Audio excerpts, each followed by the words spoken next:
Hey, so what's going on everyone, and welcome back to another video. And I'm just going to say straight up, I'm really sorry about the last video I done, which was the trailer breakdown. I was speaking really quietly, and that's because it was 3 a.m. in the morning here. I'm in the UK, so when an episode airs of Game of Thrones, it's 2 a.m., so I have to stay up quite late to watch it. So if this is your first time seeing my channel, I do Game of Thrones, I do everything, I do Flash, Arrow, so you can consider subscribing for that, and I'll just get right into the video now. So going into Game of Thrones Season 7, Episode 5. Top 10 like WTF moments and Easter eggs. So going on to number 10, we have Daenerys turns and burns Randall and Dickon Tarly. Honestly, I was not expecting this. I thought they would make it till the end of just the whole series. I really did think they would bend the knee just because of the whole fact they wanted to live. I really think that Dickon would at least bend the knee. But he ended up didn't, so it was basically Tyrion was trying to basically say not to do because he's the heir to a great house. The same as basically the Tyrells, how they all went and now the Tarleys are all gone. Besides Samuel, which I don't think he's going to take it because he gave up his kind of inheritance to go to the Night's Watch. So he basically went to the Night's Watch, so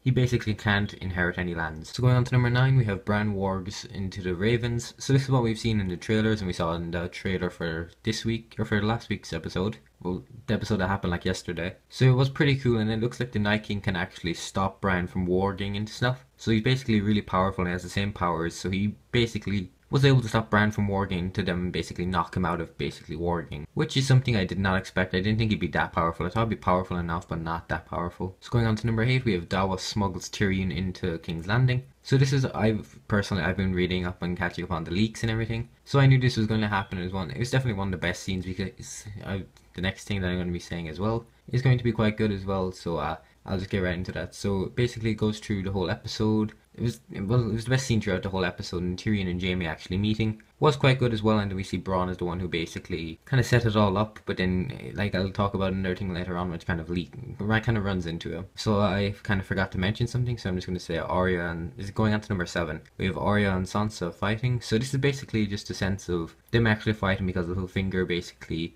got a raven and said it was from Sansa from back in season 1, saying to Robb to basically bend the knee to Joffrey and say he's the one true king. So this is obviously going to be used against her by Arya, and she's going to want to kill her, but she is not going to kill her. So that's been pretty much it for number 7. So going on to number 6, we have a Gendry reunion. So Davos actually finds out that Gendry is alive and he's not still rowing his boat, which was mentioned by him. So this is obviously a wink to the fans, and basically saying that he is ready to go and fight, and that he is basically sick of making steel swords and everything for the people who killed his father, which were the Lannisters, and his father is Robert Baratheon, and he basically has a shaved head as well. So that's basically he accepts he's a Baratheon, and he actually has a warhammer like Robert. It is a bit different, but I quite enjoy it. I really like it. So going on to number 5, we have Cersei reveals she is pregnant. So this is something that I actually did talk about in a theory video, which actually did come true, which I'm quite happy with actually now that I think about it, because I got a theory right, which is the first time I've ever got a theory right. So Cersei basically reveals to Jaime that she's pregnant, and that she's the only way they're going to survive, and the baby won't, I'm just gonna say that the baby won't survive because of the whole Maggie the Frog prophecy and everything like that. So the baby is going to die. It's not going to be a fully born baby. It's probably going to die just, I'd say, a month into it, or not even a month, just a few weeks into it. But I guess the baby will die before the end of the season, or it'll be something like the baby never lived, between Daenerys and Drogo, or Khal Drogo. So going on to number 4, we have Davos introduce Gendry to Jon.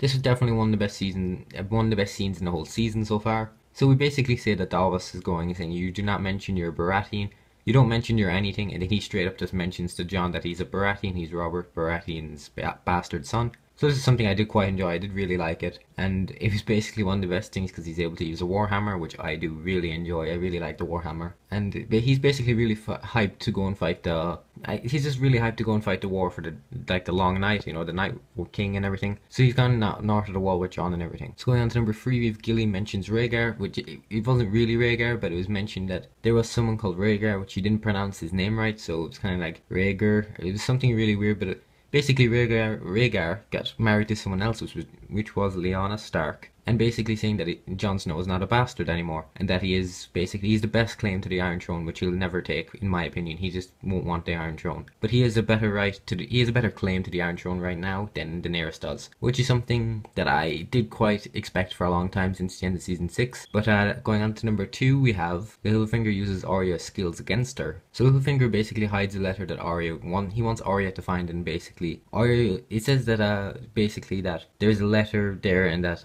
Sansa basically wrote it to Littlefinger, or wrote it to Robb saying to bend the knee to Joffrey. But this never happened, so now Arya's finding out about it and is probably going to want to kill Sansa, but she's not going to kill Sansa. So going on to number 1, we have Jon Snow arrives at Eastwatch. Now this was one of the best ones of the whole of the whole episode as well. So basically there was so many reunions. There was Tormund and Jon, and Gendry recognizes the Brotherhood without banners. And then there is Taurus of Myr, there is Beric Dondarrion, and then there's the Hound. And basically Tormund recognized that Jorah's last name is Mormont, and that the last Lord Commander was called Jorah Mormont, which is trying to hunt them down. So that's been pretty much it for my video for this part. So I'll have another video up in a few hours from when this is going up, so you can get hyped for that. So if you're new to my channel, you can consider subscribing, turning on post notifications. We're now 14 subscribers away from 600, which is mental. It's only been 2 weeks since we actually hit. It's only been 2 weeks since we hit 500, which is crazy. I'm growing really fast, and I'm really thankful for it. So that's been pretty much it for my video now, and I'll post a video in the next few hours. So with that being said, I will see you in the next video, and peace.